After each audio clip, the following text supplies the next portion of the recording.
man Danny Morel is in the house. What's up? I'm excited to be here.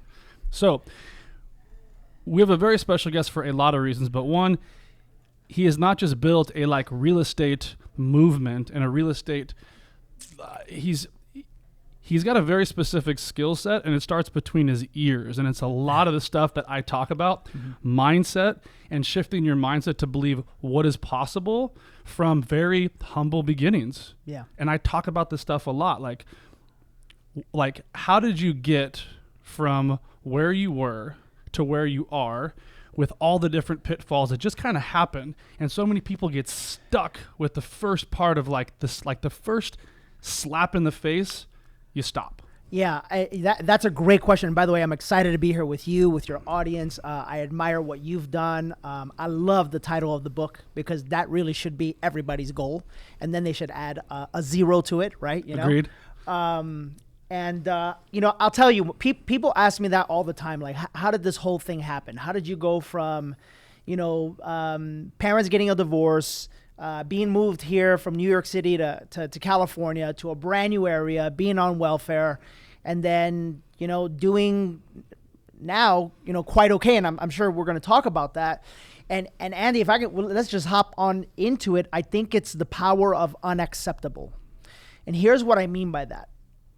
If you look at some of the basic components of life, something for a guy like getting a haircut, or something for a woman like getting a manicure and a pedicure.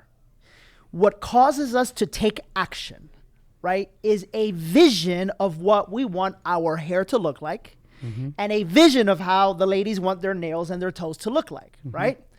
And then what happens is that once that vision gets disrupted a little bit, and your hair gets a little froey, right? And your nails get a little jacked up and your cuticles get all jacked up, what do? You take action and you go do something about it, right? Well, I like to keep life and success and money and balance and health and fitness as simple as possible. You have to first determine what is acceptable and what is unacceptable in your life. So for me, I'm 18 years old. I'm sitting in a shitty 2-bedroom and 1-bath apartment. My mom, God bless her soul, is a 4'2" Hispanic woman who probably is never going to make a lot of money in her life.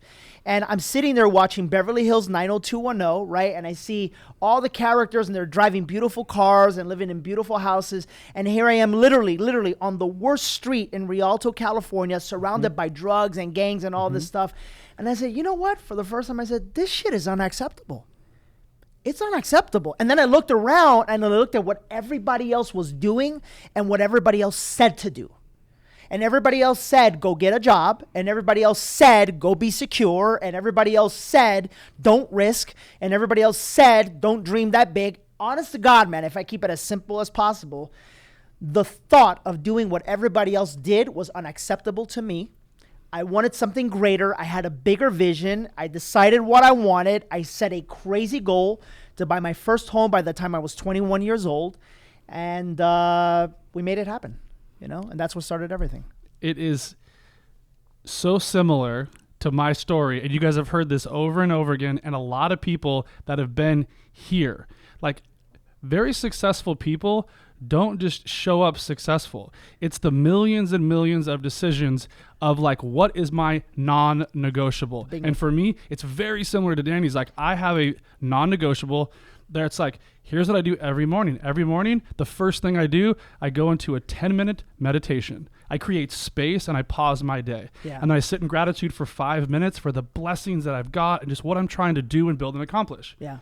And then I cook breakfast for my family. I spend time with my 2 boys that are my world, they're my why. Yeah. And then my wife wakes up, and then the nanny shows up, and then I turn my phone on. And then business. Right.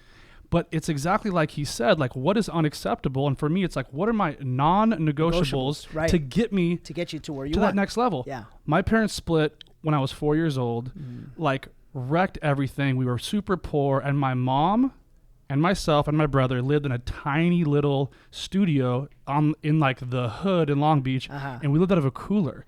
I knew at a very young age it was either me and I was going to make it happen, or that's it. That's it. But it was the same story. It's get a good job, go to college. But I was a bad student. Like I wasn't good. I was a horrible student. Right? I couldn't keep my mouth shut. I couldn't sit still. Yeah, I was bad. Yeah. I'm the same way. So like there are certain qualities. If you look at the top 1.1, like 0.001%, they have a lot of the same things. Like you're just wired to go fast. Yeah. And you know, and this is, there's 4 different personality types out there. You know, my friend Sherry Tree made a system called the bank code, right? And bank is broken down into B is blueprint. Those are people who are very methodical. They want to know, and they're your chief operating officers in your companies. 100%. Right? Yep. A is action. Like you and I are action based. That's right. Right. N is nurturer. These are like your Mother Teresas. These are your people who are very warm, very caring. Like I'll tell you right now, the people who put this together are they're nurturing people. That's you right. know what I'm saying?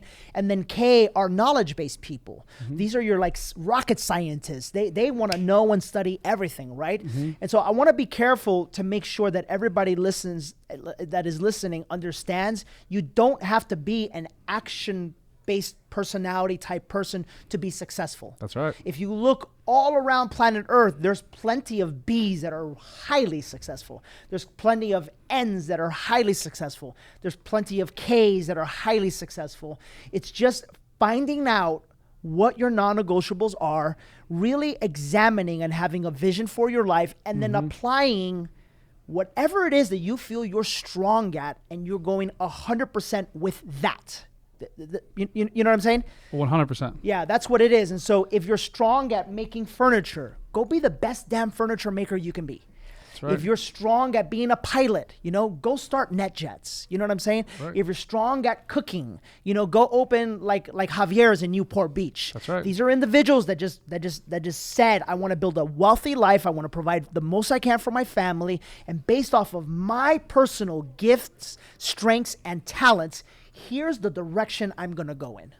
And there is a system to this. Like you are a perfect example. You coach this in your business. Right. You take people that do 2 to 3 to 4 deals a year to doing 12 to then doing 20, 30, 40, yeah. And they go from making $40,000 a year to 140 and then to $500,000. Those are life-changing metrics when you have a mentor and somebody guiding you in the right direction. Absolutely. But what it all comes down to is he looks at what their strengths are. Right. You do like a full-blown sit down and you figure out what you're good at, what can we bet on and then triple down on. Sure. And it's the same in any kind of business. And it's like, it doesn't matter what you do, go all in and put your passion first, and then don't care what everybody says. People are going to talk shit. Yeah, and I will say something because you brought up mentorship.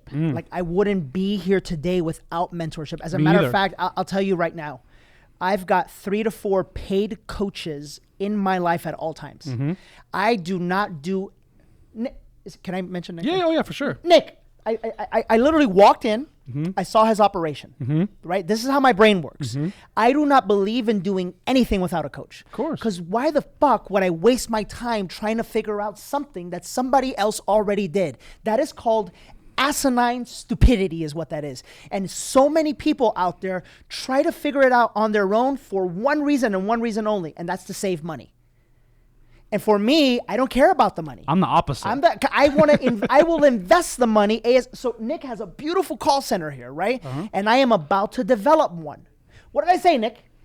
Either I'm going to hire you as a coach or I'm going to just have you do it for me. But I want this done now. Because you are an action-based person that also has a vision that can see opportunity quickly. Absolutely. And it's been a gift of mine since I was a little kid. Like, I'm going that way. Everybody's going that way, but same thing with real estate. I was running into real estate in 2008. Everybody's running out. Everybody told me I was an idiot. Everybody told me, what are you doing? You're the wine guy. Like, get out of real. I'm like, you just give me a minute. Give me a minute. Watch. Yeah. And sure enough, I've created a mini empire. I love it. And now I'm helping other people do the same because it makes me feel amazing. Absolutely. So for me, it's those things. Like, this stuff is teachable if you're willing to learn, but you have to pay for it. That's the other part. Like, the first thing I did was hire the best Because for one, I wanted to save time. Sure. Two, I didn't want to go through those painstaking pitfalls and the bruises and scabs that come along with all forms of entrepreneurship. Right. Especially in real estate, you can make some bad moves real quick. And it hurts you. It stings, and it can sting for 10 years. Right, it can. Yeah. And so for me, like, that's a big reason why I had to write the book. Yeah. The book is called 100 Doors. Yeah. It is 100 pages. It takes 100 minutes to read. It's free on my website. Like, and it can be translated into whatever language you want. This podcast is in 23 countries. Like, it's for a reason, but it is the blueprint to literally get out of this scarcity mindset. Sure. And you can buy a duplex, triplex, or fourplex, use a little bit of financing, put a little bit down, live in one of the units, rent out the other 3 units to 80% cover the mortgage. You're hedging. Do you know how many people don't even do that? Like most. Most. It's incredible. It's incredible. There's so much upside, and I've talked to some of the most wealthy people on the planet. All of them say you get wealthy through equity. Yeah. And it could be a lot of different forms of equity, but all of them have a massive foundation in real estate. Sure. Absolutely. Absolutely. Yeah. So you touched on something when you were on stage. He put on this ridiculous event that was unbelievable. There was 2,000 people there. Everybody was fired up, which is crazy because I talked to a lot of real estate professionals. A lot of them are unhappy where they're at because the service is ridiculous. It's just not there, not good. Danny's the opposite. He over-delivers to everybody that works like in his whole entire area. And he touched on something on stage that just kind of like triggered something in me where he was looking for homes for his family. He was for his wife and for his kids. He's building his dream home, but he's looking at houses and just didn't see it. Right. And so what did you do? Yeah. So, I kind of speak about this story in my book a little. And, the reality is that part of my story is I kind of lost everything in 2007, 2008. And so we literally went backwards, and was a great humbling lesson for me. And I finally was at a place where I was ready to buy a home again, right? We were literally renting, right? And so as I was doing that, I thought to myself, all right, I'm going to go buy a house. I knew roughly, at that time I could probably do $1 million or so, which wasn't that big of a deal. But as I'm looking around and I'm finding houses at that $1 million price point, none of them looked like what I envisioned that I wanted to live in. They were all in our area, Rancho Cucamonga. They're all small lots. They're all 2-story, and they're all like bunched up together. They're all tract homes, which is great for everybody else. But again, I didn't want that. Right. And so I was looking and I was looking and I was looking and I was looking, and we couldn't find anything. And finally I told my wife, hey babe, why don't we just build something? She says, do you know how to do that? I go, no, but if somebody else does, we can figure it out, right? That's right. And then I go, okay. So I just hopped in the MLS and I put in I searched for a piece of land. I gave the parameters. I wanted an acre or more. And sure enough, I put it in there. And I really believe when you're ready and you envision something and you believe in your capacity, you just attract what it is that you want, right? 100%. 2 weeks later, a 1 acre lot popped up, and it was there the whole time. I just hadn't seen it. Guy wanted, I think, $292,000 for an acre, which is fantastic. And we negotiated down to about 210. And at the time, financing land isn't the easiest thing in the world. Agreed. So I said, I'll tell you what, here's what I'm willing to do. And the side note is you got to have guts to win in life. There's just no way around it. There's no way around it. So I said, I'll tell you what I'm going to do. I got $50K. I'm going to give you $50K on your $210K, and I'll have a balance of whatever that is, right? $160. If I don't pay you that $160 back in 1 year, you can keep my $50K. Your land is going to go up in value. And if you want, you just made $50,000 for doing absolutely nothing. But I want you to carry the note for me for 1 year. What do you think he said? He said, deal, I'm in. Because who's going to say no to that, right? Of course. Here's a huge piece of the puzzle that I want you guys to really listen to. And if you forgot, rewind and listen to it again. That was a way for a lot of things to happen. It's called being resourceful. We're super resourceful. Yeah. And it gave Danny leverage on himself to perform. Bingo. Without the leverage, you can give yourself an out. Did he give himself an out? Non-refundable there's no $50,000 deposit? No out. That's going to sting. You're going to make it happen. Absolutely. And that's the way I live my life is I have to get leverage on myself to make it happen. I make these huge commitments. Then I declare them to my family.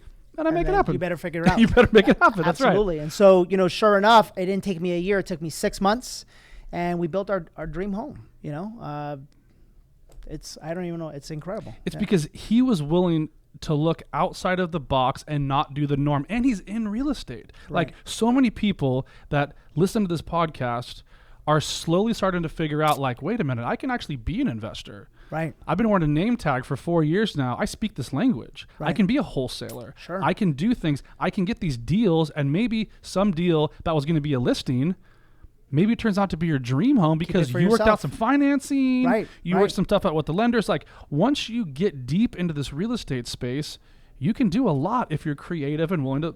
Well, Andy, it's so funny. I think it's a being decision. Agreed. So many people see roadblocks. I could have seen, like, this drives me nuts. Everybody and their mother says, I don't know how to get financing. You don't need to worry about that. Mm-hmm. And I know that sounds difficult. And I know for the blueprints out there and the knowledge people out there, they're like, they can't wrap their brain around that. Trust me, you got to have the guts to put your neck out on the line, and then financing becomes available. That's how we did Relentless. That's how we got Gary Vaynerchuk last year. That's how we got A-Rod this year. That's how we're going to get who we're going to get next year. I signed the contract for the room before I knew that I could get 2,000 people in the room. Of course. And then once I signed the contract and I put the money down, then I have to go figure out a way to go get the 2,000 people. And I just live my life like that. And leverage over and over and over again. That's it. And then he teaches it to his teams, and then you get leverage within your company. Yeah. And this creates speed because you can go on the offense really fast when you put hardcore stamps on your life. And everybody wins. Everybody. Yeah. And you're helping and you're giving back. He has an amazing, amazing book. If you want to let them know exactly where to find you and all of your stuff on social medias, that'd be awesome. That's great. Yeah, the easiest thing is just go to DannyMorel.com. My books are there. Everything is there. And then on Instagram or Facebook, Danny Morel, and Morel is spelled Morel. And I feel like content-wise, we put out some pretty good stuff on a daily basis that really helps people. I feel like sometimes we'll punch you in the mouth because that's what you need. That's what you need. Right? And then sometimes we'll help support you. And sometimes when you're beating yourself up, we remind you to not beat yourself up. So it's like a good mixture on a weekly basis. And we have a lot of fun doing it. No, and you can really tell he is having fun doing this. Yeah. He is having fun creating his entire legacy for his family, but he's helping other people do the same. And that's the part that's so important to me is like, I'm not just creating this just for me. Sure. That's boring. I'm literally trying to make an impact across the planet. And there's a lot of investors that like they can see it, but sometimes they just need somebody to help them push in the right direction. That's it. That's absolutely it. Yeah. You are the man, Danny. Thank you so much. Thank you. You guys need to go check out his stuff. Go check out his stuff. Buy his book. The guy's making big moves in real estate. You're going to keep hearing his name growing and growing and growing. I appreciate that. And I look forward to having you on the show again, my man. Thank you, my man. All right, Danny. Thank you, sir. Yep.